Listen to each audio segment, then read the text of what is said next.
Michael, naturally I'd be speaking to you after the last game of the season. Unfortunately, that wasn't the case. Disappointing end to the season, but it's been a largely really positive season for us. Can we just touch on that? Obviously, the playoff ineligibility. Yeah, well, I think it was frustrating for everyone, wasn't it? Disappointing end to a really, really fantastic season with our first season at this level.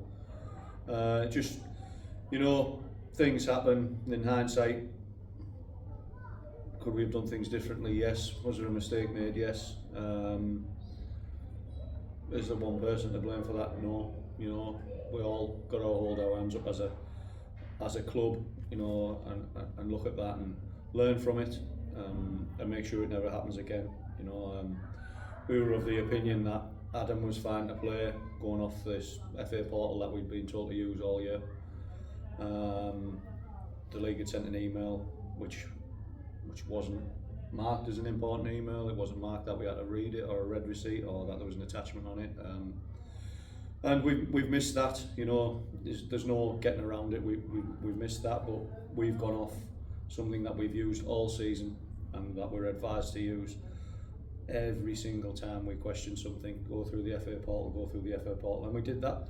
And unfortunately, the rules changed on the last day of the season regarding suspensions, and it's unfortunate because we deserve the right to have a chance to go into that final and be 90 minutes away from National League North or be the National League team, and that's a frustrating thing. But like I say, as long as we learn from that, it's a huge error on our part as a club, and like you say, we'll learn from that and we'll come back stronger next year. Yeah, and as you say, a brilliant season overall for the football club. What challenges did the season present to you, and how did you tackle them throughout the season? I think when you come up, you're a bit of an unknown to other teams at this level. Like we've shown that in the leagues that we've been in previously, and I think you've got to. We went into it really with no fear, no expectations, and when you have that, you can be quite dangerous. And we got off to a great start. We learnt a lot of lessons on the way about how ruthless the league was and how ruthless teams were. Even if a team only has 3 or 4 chances, they're putting the majority of them away. As the season went on, we learnt that and limited teams to very little chances towards the end of the season. I think you saw that with how we finished. I think we lost 1 in the last, including the playoff games. I think 1 in the last 12 games, and I think we had about 8 or 9 clean sheets out of them last 12 games. So we learned a lot. Learned a lot about ourselves, tactically, how to prepare for games. We've have a lot more data now where the club invested in by Scout Huddle, where you can watch other teams more in detail. So that helped massively, and it makes you more professional. And I think as the season went on, we just got stronger and stronger. And I think the belief become more apparent from the players, from ourselves, from the fans, the club itself, that we could go and do something special, and we nearly did. And I was just having a look at sort of the appearances all our players have made, and cumulatively it's well over 2,000 appearances squad-wise, which I think is probably one of the highest across non-league. How important is that cohesion and that togetherness that we've had, having a group together for that long? I think when we come to like this stage of the season, we look at where we can strengthen, and we don't just we look at how the players we sign, we want to sign for not just 1 season or 6 months, or we want to sign them for a long term. And I think you've probably seen that over the years with the squad, where we've probably only added 2 or 3 each year. A lot of players have been here a long time now and played hundreds of appearances for us. And when players do come here, we create a culture that they're going to enjoy it. They're going to be welcomed here. They're going to enjoy the football. The camaraderie in the dressing room is really, really good. There's no bad eggs in there, and everybody gets on with each other. But also, they've got to put hard work in, and that's what we had in the squad this year, which we have in nearly every year I've been here. And if they put the effort in, they get the support of the fans, the club, and I think that's shown again this year. But we have a real tight unit. We didn't have a massive squad. I think we had 16 or 17 players for the full part of the season. Obviously, we brought Fenton in later on when we had an injury or two, but also the under-18s played a big part of that as well. So it's a tight-knit squad, and I think that closeness benefits you. You know, if you've got a huge squad and you're leaving 3 or 4 people out, you've got a lot of upset faces, and budget-wise you can't afford to have that many people anyway. So you've got to look sometimes at loans or bringing young lads through, which we try to do a lot, and it seems to work. So while it still works, we'll continue with that model. Yeah, and what would you say your proudest achievement of the last season has been? There's been some. It's a good question. There's been some big games. You know, I think everyone's going to look at the Oldham Athletic game at home, an ex-Premier League club. You know, on a horrific day for the weather, but I thought we were excellent that day. That's one of our biggest wins we've ever had. You know, we beat some good teams in the FA Cup, Scarborough here, Marine. I mean, we took Chester all the way. I think it was a 94th minute equaliser. Again, an ex-Football League club. Went away then, narrowly missed the Rochdale game. But I think probably the Oldham game will be the highlight of the season. But league-wise, I think, you know, our first game at this level, went all the way down to League Town, probably the longest journey that we did, and put in an unbelievable performance and won 2-0 with our fans going down there.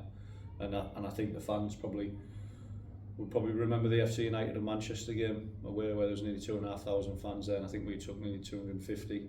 And the atmosphere after the game, during the game, was brilliant. It was like a Football League game. So I don't think I could pinpoint one. There was quite a few, but the season as a whole just got better and better. So it's been a fantastic season, you know, and we're ready to go again next year. Yeah. And for yourself, how does it feel to be in the conversation for manager of the season in the NPL this season? Yeah, it is. It's pleasing to be in them conversations. It's not just me.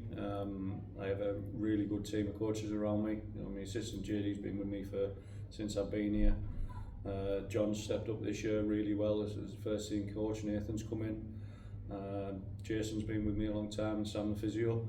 We have a real tight-knit unit. We're all friends off the pitch, and that helps with how we get on with our jobs and get the best out of the players. You know, and obviously the players go out on the pitch and their results benefit the management team. So yeah, it is pleasing to be in them conversations, but it's not just myself. There's a lot of other people involved in that to get that accolade. And you touched on it briefly before, but the under-18s, what's the connection been like with the first team this season, and how do we continue to develop the players coming out of that system? Yeah, I think it's probably been the best we've had for a long time. You know, Paddy, who's coming in, our under-18s coach this year, has been excellent. Allowed us to take them whenever we've wanted. We've had a lot of them training with us every week since the start of the season. You know, Jack Spears has done well for us.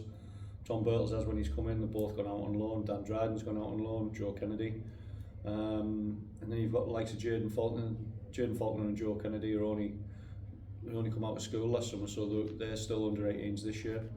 And because of the level we're at, we can take more of the 18s on with us this year and look to do similar to what they've done this year. You know, if they're not ready for the squad yet or this level, we'll look to dual register some of them again, and that benefits us with the level that we're playing at.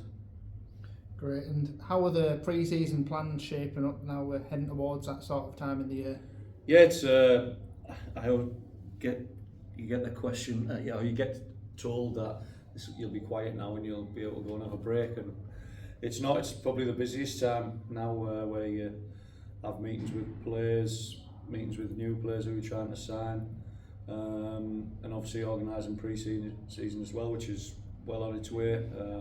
We've got some really good home friendlies. Obviously I won't announce them yet, and we're just looking forward. We've started to work on the schedule for pre-season, and it'll just come along. I mean, we've got a lot of experience with doing this, so yeah, we're looking forward to it. You know, we've got to put that disappointment behind us now. It's gone. There's nothing that can be done about that. and we've got to look forward and be really positive going into the season and looking to emulate or go even better than what we did this year. But we know it's going to be tough. We're not that new team anymore. People know a bit more about us, and that I think is always a lot difficult. And I think for anyone who thinks that it's going to be easy, or just because we did what we did last year, we can just go and do that again. There's going to be a lot of hard work to do that again. There's going to be some big clubs in there again next year wanting to, you know, invest in the squads, and it's going to be another tough season. I know last season, obviously in the summer, we had a discussion. We were having a bit of a harder time with the recruitment. Are you a bit more confident this summer now we've established ourselves a bit more in the division? Yeah, I think so. I think you know, unfortunately people will leave the club this summer, and that's just part and parcel of football, and not everyone agrees with it. But if we want to bring other players in, some people have to move on, and that's the horrible part of what is my job to do that and make them decisions. Not just myself, you know, JD and the coaching staff as well. And the difficult decisions to make, but if we want to try and make the squad stronger, that's got to happen. Obviously we've already had conversations with some players about coming this year, and there's nothing confirmed yet, but we're having them discussions, and hopefully we can announce some in the next coming weeks. So there's a lot of positive news coming out, and I think if we do get them signs over the line, the fans will be happy. Yeah, and this season, a 9.35 average at home, and we got 2,125 at the Guiseley game, which we didn't get to speak about, but it's the highest ever attendance we've had at Stockton Town. But what does that say about where this football club places in this town at this moment? Yeah, I think it's high on the list of what people want to do at a weekend now. You know, the football that we play is really exciting. You know, I know we've had a lot of 1-0s recently, but the football that we do tend to play is exciting. When people do come, they have a real good experience. I've spoken to people, even on my estate, who've only come this is like the first year they've been to a few games, and they couldn't believe the atmosphere, the experience that they have. And like I say, it's grown year on year. I think we averaged in the 700s last year. I think it was 750 or something like that. So for us to have an average the next year of 935 and it's increased, just shows how everyone's getting behind the club, and hopefully we can increase that again next year, and hopefully touch more of the 1,000 mark week in, week out at home, because it makes a massive difference to the players when they're on the pitch. Support is huge, and it's been probably one of the best seasons for our fans and support this year, and we'll need them next year. You know, after this disappointment, we need everyone to pull together and really have a good go next year, and that only comes from everybody being together, not just the players, management. It comes from the supporters and the club as a whole and the community. We've got to all get together and see if we can, like I say, go again and try and do what we did again this year. And largely just touched on it there really, and what does the future hold for Stockton Town, do you feel? I think every time we've had a disappointment, we've come back stronger. I think I stood in this classroom, I think 10 years ago, nigh on 10 years ago, when we were told you had to get the players in and told that we couldn't go due to ground leg regulations from the Weeside League. And what you've got to do when things like that happen, you've got to stick together. Like I said, not just the players or the management, everybody, the club, the fans, you've got to come together, and when you are together, you're a lot stronger, you know. And I think we did that after that disappointment. We went and won the league the year after we got promoted at Northern League 2, won that league, kicked on again, you know, and then got to Wembley, and that was the reaction to not going up. Now, I'm not saying we're going to go and win the league next year or get to Wembley next year, but nothing changes for this club. The club's aims are still to try and play as high as possible, to try and get out of every league that we're in as quickly as possible. And our aim is to be a National League, you know, team, not if that's National League North. That is the aims of the club. That hasn't changed, and it won't change. Our aim next year is to try and get out of this league again.